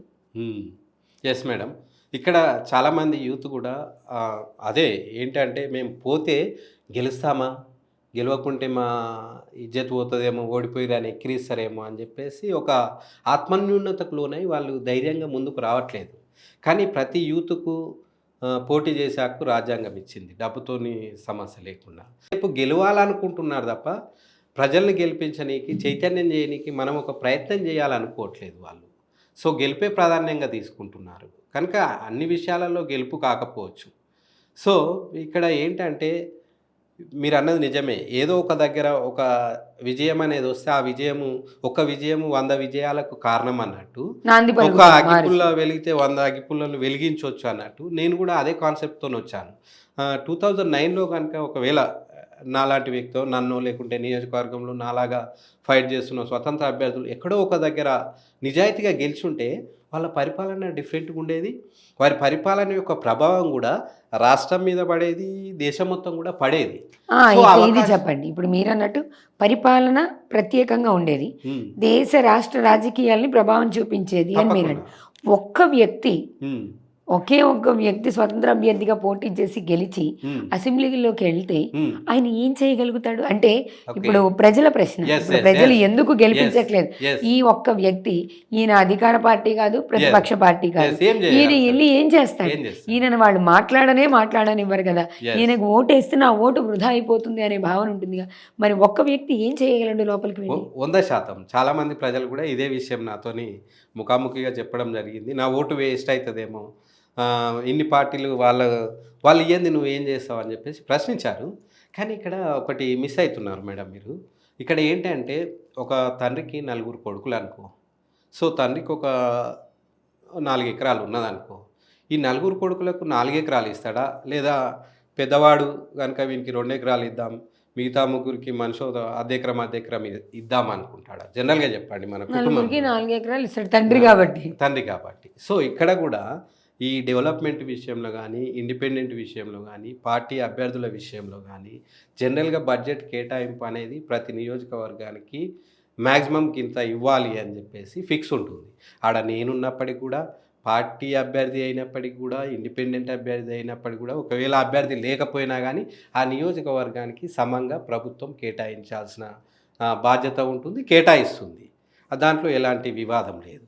అదనంగా తెచ్చుకోవాలంటే ఆ వ్యక్తి యొక్క గుణగణాలపైన, దమ్ము ధైర్యం పైన, ఆలోచన పైన, పోరాడడం పైన డిపెండ్ అయి ఉంటుంది. ఫర్ ఎగ్జాంపుల్ నేను ఒక బ్యాచిలర్ స్టిల్, సో నాకు అవగాహన ఉంది, ఎవరితో ఏ రకంగా మాట్లాడి నిధులను ఎట్లా తీసుకురావాలి, ఎట్లా సమస్యను తీర్చాలని చెప్పేసి నేను ఒక ఏదన్నా సమస్యను సేకరిస్తే చాలా పట్టుదలతో ఉంటాను. అది నెరవేర్చే వరకు ఊరుకోను అనమాట.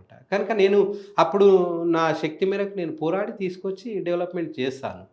అందుకోసం నేను ఏదో పార్టీలో చేరాల్సిన అవసరం లేదు. ఆ పార్టీకి వత్తాసు వాళ్ళకి ఆ పార్టీకి జై కొట్టాల్సిన అవసరం అవసరం లేదు. లేదు. అసెంబ్లీలో నాకు మాట్లాడే అవకాశం రాకపోతే మీలాంటి మీడియా ఉంది కదా, ఈరోజు నన్ను పిలిచారు. మీలాంటి మీడియా దగ్గరికి వచ్చి నా నియోజకవర్గంలోకి ఈ సమస్యలు ఉన్నాయండి, ప్రభుత్వం మా మాట పట్టించుకోవట్లేదు, కొంచెం మీరన్నా ఫోకస్ చేయండి అని చెప్పేసి మీలాంటి వాళ్ళ ద్వారా ప్రభుత్వం ఏదైతే ప్రభుత్వం ఉన్నదో ఆ ప్రభుత్వం దగ్గర తీసుకెళ్లేవాడిని. సో అయితే ఇప్పుడు మీరు జనాలు ఏమంటున్నారు? ఇక్కడ ఒక చిన్నది మేడం, లాజిక్ మిస్ అవుతున్నారు. ఆ కింద అభ్యర్థి ఎవరైతే ఉంటారో వారికి సంబంధించిన ప్రభుత్వం ఉంటే ఎక్కువ డెవలప్మెంట్ అవుతుంది అని చెప్పి చిన్న అపోహ పడుతున్నారు. అది శుద్ధ తప్పండి. ఎందుకు అంటే గత 9.5 పాలనలో ప్రభుత్వము దానికి సంబంధించిన ఎమ్మెల్యేనే మా దగ్గర ఉన్నది.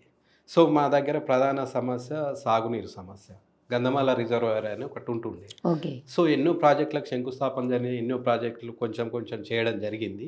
సో మాది ఇంతవరకు కూడా మరి మా ఎమ్మెల్యేకి సంబంధించిన ప్రభుత్వమే అధికారంలో ఉన్నది, కానీ దానిలో తట్టెడు మట్టి కూడా తీయలేకపోయింది. సో ఈ లాజిక్ ప్రజలు తెలుసుకోవాలి.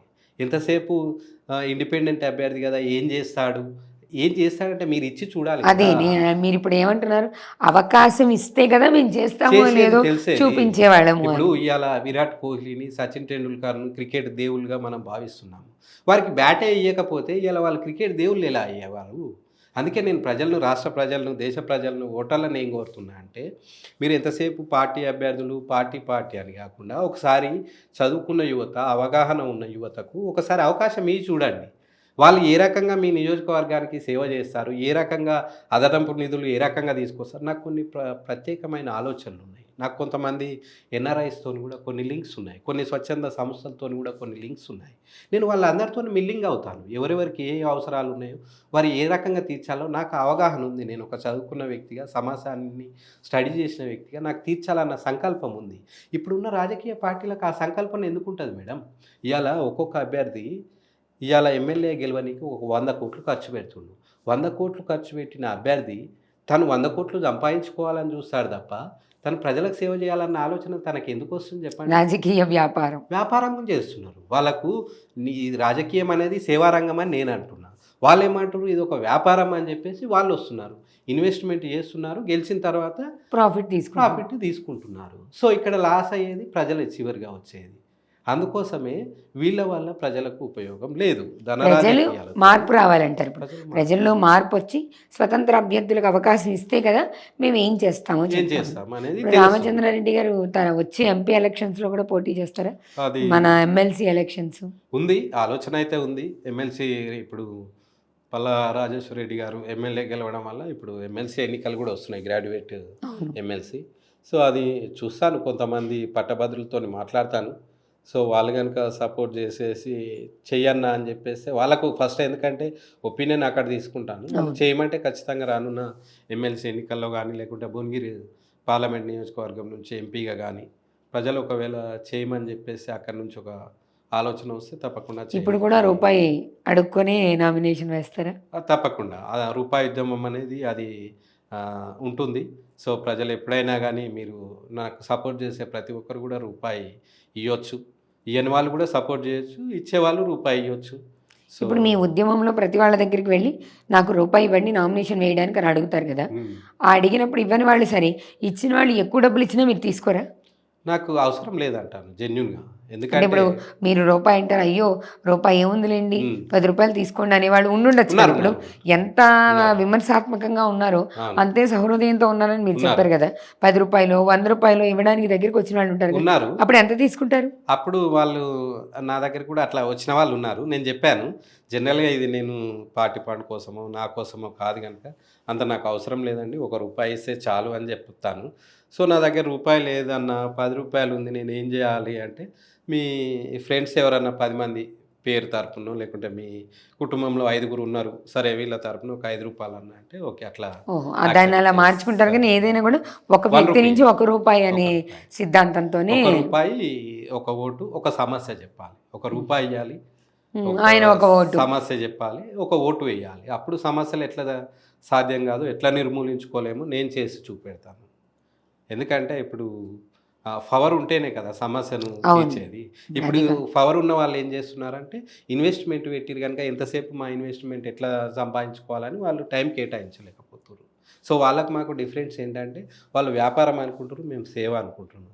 వాళ్ళు ఎంతసేపు ముందుగా పెట్టుబడి పెట్టి వెనక సిరి సంపాదించుకుంటున్నారు. మేము ముందుగా పెట్టుబడి పెట్టట్లేదు, వెనక సిరి సంపాదించుకోము.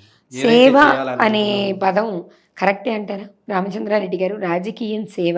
ఇప్పుడు అనుకుందాం, మీరు రేపొద్దున స్వతంత్ర అభ్యర్థిగా పోటీ చేసి హ్మ్. ఎంపీగా గెలుస్తారు. హ్మ్. అప్పుడు మీకు కేంద్ర ప్రభుత్వం జీతం ఇస్తుందిగా, ఇస్తుంది. మరి దాన్ని సేవ అని ఎలా అంటాం?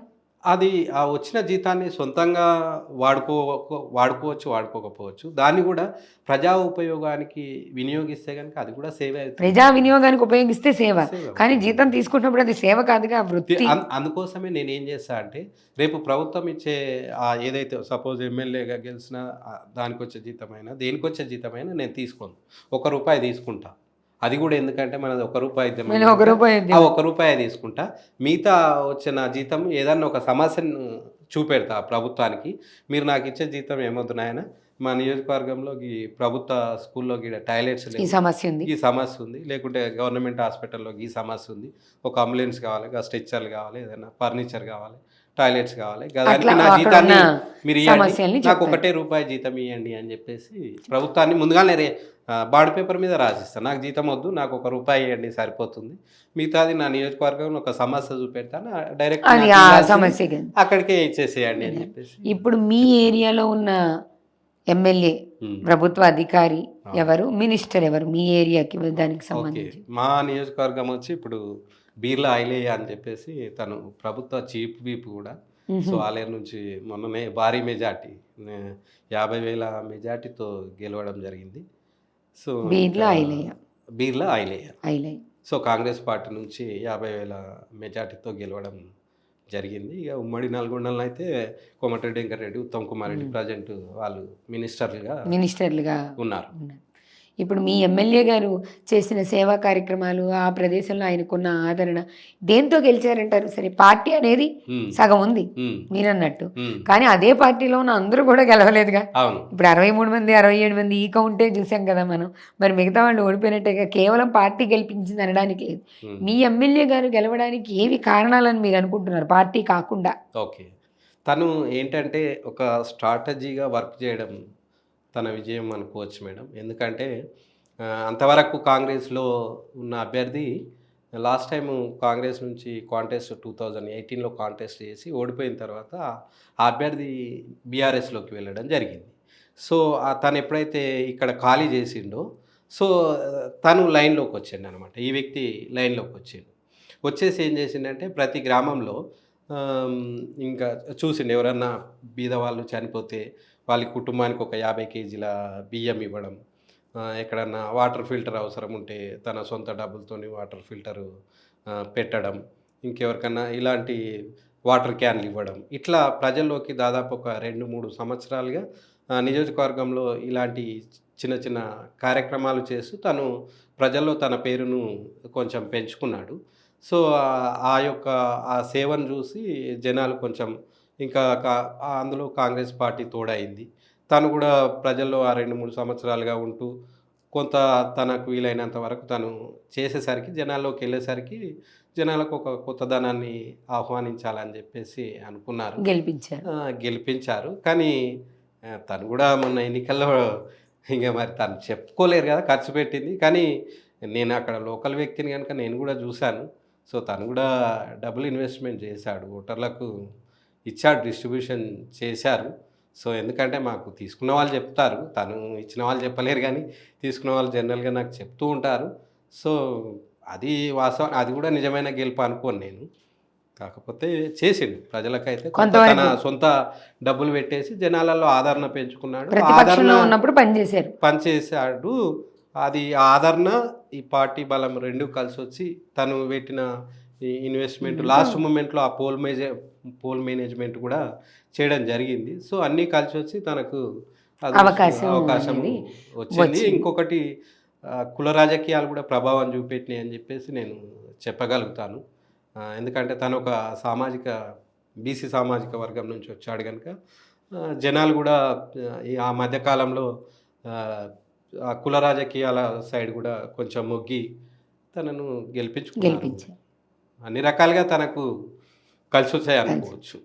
కాలం కలిసొచ్చింది. తన ప్రయత్నము ప్రజలు కూడా కాలం కలిసొచ్చింది. కాలం కలిసొచ్చింది. గెలిచాడు. కానీ సో, మంచి చేస్తే ఎవరైనా మళ్ళీ సంతోషం. తను గెలిపిస్తారు. ఇప్పుడు మళ్ళీ గెలిపిస్తారు. సో, తను గెలిచినందుకు కూడా నేను ఆయన గెలిచిన మర్నాడే నేను గుట్ట దగ్గరికెళ్ళి కూడా మీడియాలో చెప్పాను.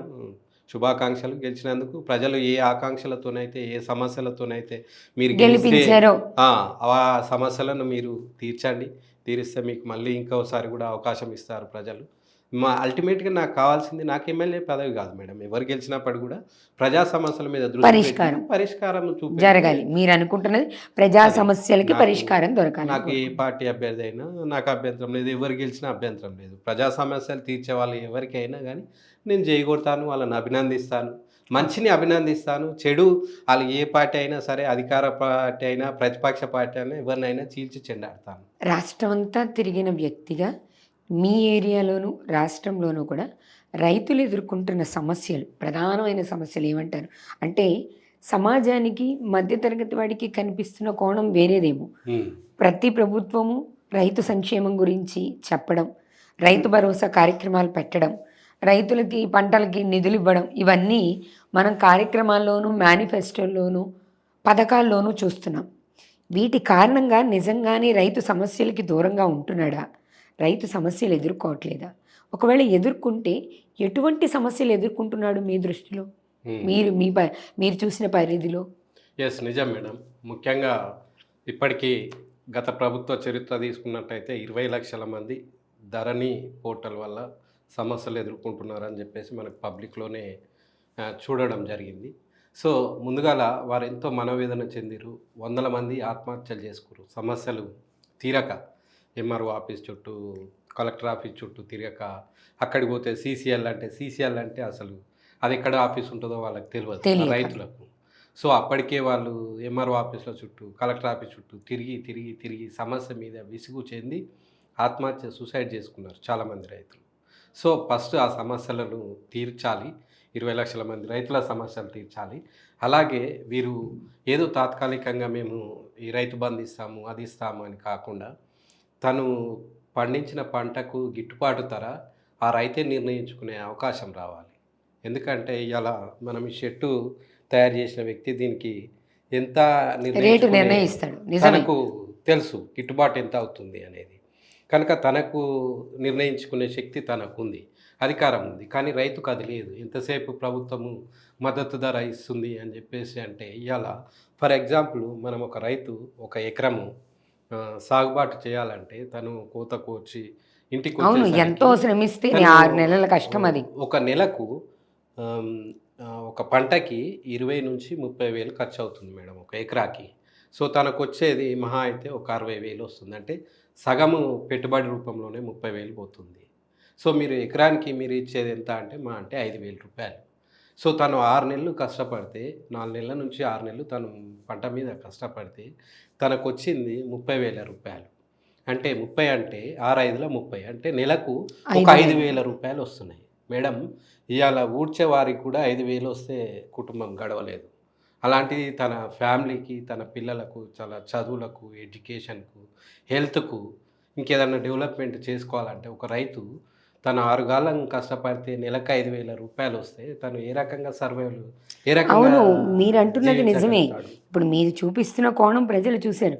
కానీ ఇప్పుడు రైతు బంధు పథకం కింద ఏ ప్రభుత్వం అయినా కానివ్వండి, నేను ఒక ప్రభుత్వం, ఏ ప్రభుత్వం అయినా ఆ పథకాల కింద వాళ్ళకి ఎకరానికి ఇంత, 2 ఎకరాలకి ఇంత అని వాళ్ళ అకౌంట్లలో డబ్బులు పడుతున్న సందర్భాలు ఉన్నాయి కదా. మరి దానివల్ల వాళ్ళు లాభపడట్లేదంటారా? వాళ్ళకు అనుకున్నంత లాభం లేదు మేడం. ఏంటంటే కంటి తుడుపు చర్యగా వీళ్ళు వేస్తున్నది ఉపయోగపడుతుందే తప్ప పూర్తిగా వాళ్ళను ఆర్థికంగా భరోసా ఇచ్చి వారి ఆత్మవిశ్వాసాన్ని పెంపొందించే విధంగా ఏ పార్టీలు కూడా నిర్ణయం చేయట్లేదు, ఆచరించట్లేదు. ఇంకొకటి ఏంటంటే ఈ పార్టీ ఆ పార్టీ అని ఏ పార్టీ లేదు మేడం. ప్రతి పార్టీ కూడా మేము పేదల పక్షం అని చెప్పేసి ప్రకటించుకుంటారు. మేము దీనుల కోసం మేము పోరాడతాము, పేదల పక్షం పోరాడతాం, అది ప్రజా ప్రభుత్వం అని చెప్పి రకరకాలుగా డాంబికాలు ప్రదర్శిస్తుంటారు. కానీ ఒకటే మనము గీటురా, ఇప్పుడు మన హౌస్లో కనుక బంగారం ఇది ఒరిజినల్ డూప్లికేట్ అని ఒక గీటురాయి ఉంటుంది, దాని మీద అవును. గీస్తే తెలుస్తుంది. తెలిసిపోతుంది అది ఒరిజినలా కాదా అనేది. ఇప్పుడు కూడా నేను ప్రజలకు విజ్ఞప్తి చేస్తున్నాను మన శ్రీ ఛానల్ ద్వారా రాష్ట్ర ప్రజలకు కానీ, ఓటర్లకు కానీ, విజ్ఞులకు కానీ, ప్రతి ఒక్కరికి ఏ ప్రభుత్వమైనా ఏ పార్టీ అయినా వాళ్ళు నిజంగా ప్రజల పక్షం పోరాడుతున్నారా అననీకి మనం 2-3 అంశాలు తీసుకోవాలి ఉదాహరణగా. దాంట్లో ఏంటంటే ముఖ్యంగా విద్య, వైద్యం, న్యాయం, ఈ 3 అంశాలను ముందుగా తీసుకోవాలి. ప్రతి వ్యక్తి తీసుకొని మీరు ఆలోచించండి, ఇవాళ విద్యా పరిస్థితి ఏంది, వైద్యం పరిస్థితి ఏంది, న్యాయం పరిస్థితి ఏంది. ఈ 3 అంశాలు ఏ ప్రభుత్వం అయితే, ఏ పాలకులైతే ప్రజలకు అందుబాటులో ఉంచి బిలో ప్రావర్టీ మిడిల్ క్లాస్ వాళ్ళకు అందుబాటులోకి తెస్తారో ఆ ప్రభుత్వము, ఆ పార్టీలకు నేను నమస్కరిస్తాను, హృదయపూర్వకంగా వాళ్ళకు అభినందనలు తెలియజేస్తాను. కానీ ఇక్కడ జరుగుతున్నది మీరు చూస్తున్నారు, మేము చూస్తున్నాము. ఇప్పుడున్న ప్రభుత్వం కాంగ్రెస్ ప్రభుత్వం వచ్చింది, వాస్తవానికి మంచి అవకాశం ఉండే కేసీఆర్కు, ఇంకొక 2 టర్మ్స్ కూడా గెలిచే అవకాశం ఉండే. కొన్ని చేసి ఉంటే విద్య, వైద్యం, న్యాయం మీద కొంచెం దృష్టి కేంద్రీకరించి ప్రజలకు అందుబాటులో తెచ్చుంటే ఇంకా మంచి అవకాశం ఉండే. ఆ అవకాశాన్ని మిస్ చేసుకుంటూ ఇప్పుడు నేను రేవంత్ రెడ్డికి మీ ఛానల్ ద్వారా చెప్పేది ఏంటంటే, మీకు పవర్ ఉంది రాష్ట్రంలో, మీరే కనుక మీరు ఒక నిర్ణయం తీసుకోండి, ఒక జీవో తీసుకురండి. ఇప్పుడు రానున్నాయి లోకల్ ఎన్నికలు ఉన్నాయి, సర్పంచ్ ఎన్నికలు ఉన్నాయి, ఎంపీటీస్ ఉన్నాయి, జెడ్పీటీస్ ఉన్నాయి. మీ పార్టీ అభ్యర్థులకు వారి యొక్క పిల్లలు ప్రభుత్వ పాఠశాలలో చదివే వారికే మా పార్టీ టికెట్లు ఇస్తాము. రానున్న స్థానిక సంస్థ ఎన్నికల్లో ఏ ఎన్నికల్లో అయినప్పటికీ కూడా మీరు మీ పిల్లల్ని ప్రభుత్వ పాఠశాలలో చదివించిన వారికే మా పార్టీ టికెట్ ఇస్తుంది. అట్లాగే ప్రభుత్వ ఉద్యోగులు అటెండర్ నుంచి ఐఏఎస్ ఆఫీసర్ వరకు, ప్రజాప్రతినిధులు వార్డు మెంబర్ నుంచి ప్రైమ్ మినిస్టర్, ప్రధానమంత్రి వరకు వారి పిల్లలను ప్రభుత్వ పాఠశాలలోనే చదివించాలి. అప్పుడే ఈ వ్యవస్థ బాగుపడుతుంది. అసలు అలాంటి నియమాన్ని ఏ ప్రభుత్వం అయినా తీసుకొస్తుంది అంటారా? దమ్మున్న ప్రభుత్వం తీసుకొస్తుంది, తీసుకురాని ప్రభుత్వాలు దమ్మ ప్రభుత్వాలు, సౌట కానీ ప్రభుత్వాలు. వాళ్ళే 15 సంవత్సరాలు పరిపాలిస్తున్నారు కదా రామచంద్రారెడ్డి గారు. ఎవరు? ఇప్పుడు మీరు ఏ ప్రభుత్వాలు అయితే దమ్ము లేవని మాట్లాడుతున్నారు, అవును. ఆ ప్రభుత్వాలకే ప్రజలు పట్టం కడుతున్నారు, 10 ఏళ్ళు పరిపాలిస్తున్నారుగా. మరి అందుకోసమే ఈ డిమాండ్ అనేది మీ ద్వారా జనాలకు ఎందుకు చెప్తున్నానంటే, రేపటి నుంచి స్టార్ట్ అవుతుంది. ఇది మీరు ఎట్లాగో టెలికాస్ట్ చేస్తారు కదా జనాలలో, ఇది కొత్త చర్చను కనీసం రేకెత్తిస్తుంది. నెక్స్ట్ ఎలక్షన్స్ కైనా, ఉమ్. ఎంపీ ఎలక్షన్స్ కైనా, అందుకోసం. లేదు తర్వాత 5 ఏళ్ళకి అనుకుందాం, 5 ఏళ్ల ఎలక్షన్స్ కైనా ఓటర్లో ఇలాంటి మార్పు వచ్చి ఉమ్. మీరు ఇవి చేస్తేనే నువ్వు ఎంత ఇస్తావని అడగడం మానేసి ఏం నువ్వేం చేస్తావని చేస్తావని అడిగే Yes. ఓటర్ వస్తాడంటారా? వస్తారు, ఖచ్చితంగా వస్తారు. ఇందాక ఇప్పుడు- మీరు అన్నారు రైతులకి ఇవి ఇచ్చేది సరిపోవట్లేదు, వాళ్ళ కంటి తుడుపు కోసం ఇస్తున్నారండి అని మీరు అన్నారు. అవును. మరి ఈ రైతులే కదా రామచంద్రారెడ్డి గారు కొత్త ప్రభుత్వానికి పట్టం కట్టారు. మరి వాళ్ళకి న్యాయం జరగనప్పుడు నిజం మాట్లాడుకుందాం మనం. అవును. అవును. ఓటరు శాతం, ఓట్లు వేసేవాళ్ళు, ఓటర్లు ఎంతమంది ఉన్నారు అనేది పక్కకు పెడితే అవును. ఓట్లు వేసేవాళ్ళు ఎంతమంది, దాంట్లో ఎక్కువ శాతం గ్రామాల్లో ఉన్న వాళ్ళే ఉంటారు, రైతు కుటుంబాల్లో ఉన్న వాళ్ళే ఉంటారు. అవును. మరి వాళ్ళకి, వాళ్ళు పండించే పంటకి, వాళ్ళ కుటుంబానికి న్యాయం చేయని ప్రభుత్వానికి ఎందుకు రైతులు ఓట్లేసి గెలిపిస్తున్నారు? అక్కడ ఆల్టర్నేట్ గత్యంతరం లేదు మేడం. వాళ్ళకు ఏంటంటే ఇందాక మనం ఒకసారి అనుకున్నాం కదా, వీరు పోతే వీరు, వీరు పోతే వీరు అని చెప్పేసి. సో వాళ్ళకి ఏంటంటే ఆల్టర్నేట్ కనిపించట్లేదు. సరే, మీరు అన్నట్టు కొన్ని ఏరియాలో కనిపించట్లేదు కాబట్టి, అక్కడ రెండే ఉన్నాయి కాబట్టి దీనికి వేయాలి లేకపోతే దీనికి వేయాలి అనేది. కానీ మీలాగా స్వతంత్ర అభ్యర్థులు ఉన్నారు, ఇందాక మీరు చెప్పారుగా ఇల్లందులో. మరి వాళ్ళ నాన్నగారిని ఎన్నో సంవత్సరాలుగా ఆ ప్రదేశంలో ఉన్న రైతులు కానీ, పేద కుటుంబాలు కానీ చూడలేదంటారా? మరి వాళ్ళు ఎందుకు ఆ అమ్మాయిని ఇప్పుడు ఎవరో మీరు అడిగారు మమ్మల్ని, మీ మీడియా ఎవ్వరు కవర్ చేయలేదు, శిరీషను చూపించినట్టు ఆ అమ్మాయిని చూపించలేదు అన్నది. సరే, దాన్ని ఒప్పుకుంటాం. మేము చూపించినా చూపించకపోయినా ఓట్లు వేయాల్సినది ప్రజలే కదా. మరి అక్కడ ఉన్న ప్రజలకు ఆయన తెలుసు కదా, వాళ్ళు ఎందుకు సమర్థించట్లేదు? అవకాశం లేని చోట, మీరు అన్నది నిజం, అవకాశం ఉన్న చోట కూడా ప్రజలు, మాకు ఒక వ్యక్తి వచ్చారు, ఓ రామచంద్రారెడ్డి గారు వచ్చారు, ఒక అనురాధ వచ్చింది, లేదా ఒక శిరీష వచ్చింది, వీళ్ళు వచ్చారు అని వాళ్ళ మీద నమ్మకంతో ప్రజల్లో, మీరంటున్న రైతుల్లో, పేదల్లో ఎందుకు మార్పు రావట్లేదు? అవును. అవును మేడం. ఇప్పుడు నేను ఫర్ ఎగ్జాంపుల్ నేను క్యాంపెయినింగ్కి వెళ్తాను, ఒక విలేజ్కి వెళ్తాను. నాకు ఆ ఊర్లో ఒక 50 మందో, ఒక 100 మందో కలిసిన వాళ్ళకు పరిచయం అవుతుంటాను. కానీ అది కుటుంబాల లోపలికి వెళ్ళట్లేదు ఆ మెసేజ్. నేను చేస్తున్న ఫైట్ నాలాగా ఇండిపెండెంట్గా స్వతంత్ర ప్రతి అభ్యర్థులను. నియోజకవర్గంలో స్వతంత్ర అభ్యర్థులుగా చేస్తున్న వారి యొక్క ప్రచారం అనేది పూర్తిగా ఓటర్ల దగ్గరికి వెళ్ళట్లేదు అంటే దానికి అనేక కారణాలు ఉన్నాయి. ఎందుకంటే ఇప్పుడు ఇండిపెండెంట్ అభ్యర్థి ఎవరు కూడా ఖర్చు పెట్టి మభ్యపెట్టి గెలవాలనుకోడు. ప్రతి వ్యక్తి కూడా ఒక యూనిక్ శక్తి. వాళ్ళు ఏంటంటే ఒక కొత్త మార్పు కోసం, కొత్త చైతన్యం కోసం వస్తున్నారు, ప్రయత్నం చేస్తున్నారు కనుక వాళ్ళు వీళ్ళలాగా దొడ్డిదారిన పోయి గెలవాలనే ఆలోచన ఏ ఇండిపెండెంట్ అభ్యర్థికి ఉండదు. ఒక స్వతంత్ర ఆలోచనతో ప్రజల్లో నుంచి ఒక కొత్త మార్పు కోసం ప్రయత్నం చేస్తున్నారు. నేనేమంటానంటే ఈ ఓటర్లు మొత్తం 119 మొత్తం ఇండిపెండెంట్లను గెలిపించాలని చెప్పండి. రైతులకు ఎట్లా న్యాయం చేయాలో మేమే కూర్చొని వారి సమస్యలు ప్రతి సమస్యను మేము తీరుస్తాము. ఇప్పుడు మీరు వింటున్నారు కదా, మీకు నిజంగానే అవకాశం లేకపోతే, ఇప్పుడు 2 పార్టీలో ఉన్న వ్యక్తుల మీద నమ్మకం లేకపోతే ఎక్కడో ఒక చోట నుంచి మార్పు మొదలవ్వాలి కాబట్టి స్వతంత్ర అభ్యర్థులకి అవకాశం ఇవ్వండి అని చెప్పి స్వతంత్ర అభ్యర్థిగా ఇన్నిసార్లు పట్టువదలని విక్రమార్కుల్లాగా పోటీ చేస్తున్న రామచంద్రారెడ్డి గారు చెప్తున్నారు. మేము దాన్ని కూడా స్వాగతిస్తున్నాం, మీ ఆలోచన మేము అంగీకరిస్తున్నాం. ఇప్పుడు రాబోయే ఎలక్షన్స్లో, ఇంకా లోక్సభ ఎలక్షన్స్ ఉన్నాయి తొందరలోని, ఆ ఎలక్షన్స్లో మీకు తెలిసినంత వరకు ఇప్పుడు ఏ పార్టీ మళ్ళీ అధికారంలోకి వస్తుంది అంటారు? అంటే రోజు రోజుకు మారుతుంటాయి మేడం. మీరు గత అసెంబ్లీ ఎన్నికలు తీసుకున్నట్టయితే కాంగ్రెస్ పార్టీ అధికారంలోకి వస్తుందని ఎవరు కూడా అనుకోలేదు. కాకపోతే వీళ్ళు మేము గెలుస్తాం అని వాళ్ళు డబ్బా కొట్టుకున్నారు తప్ప వీళ్ళు హంగ్ వచ్చినప్పటికి కూడా బీఆర్ఎస్ఏ వస్తుండొచ్చు అని చెప్పేసి చాలామంది అనుకున్నారు. కానీ ప్రజలు విలక్షణమైన తీర్పిచ్చారు, వినూతనమైన తీర్పిచ్చారు. అది ఎవరు ఊహించని తీర్పే ఒక రకంగా ఇప్పుడు కేంద్రంలో ఏ తీర్పు వస్తుంది అంటారు. కనుక ఇది కూడా ఏంటంటే ఇంకా మనకు టైం ఉన్నది కదా మేడం.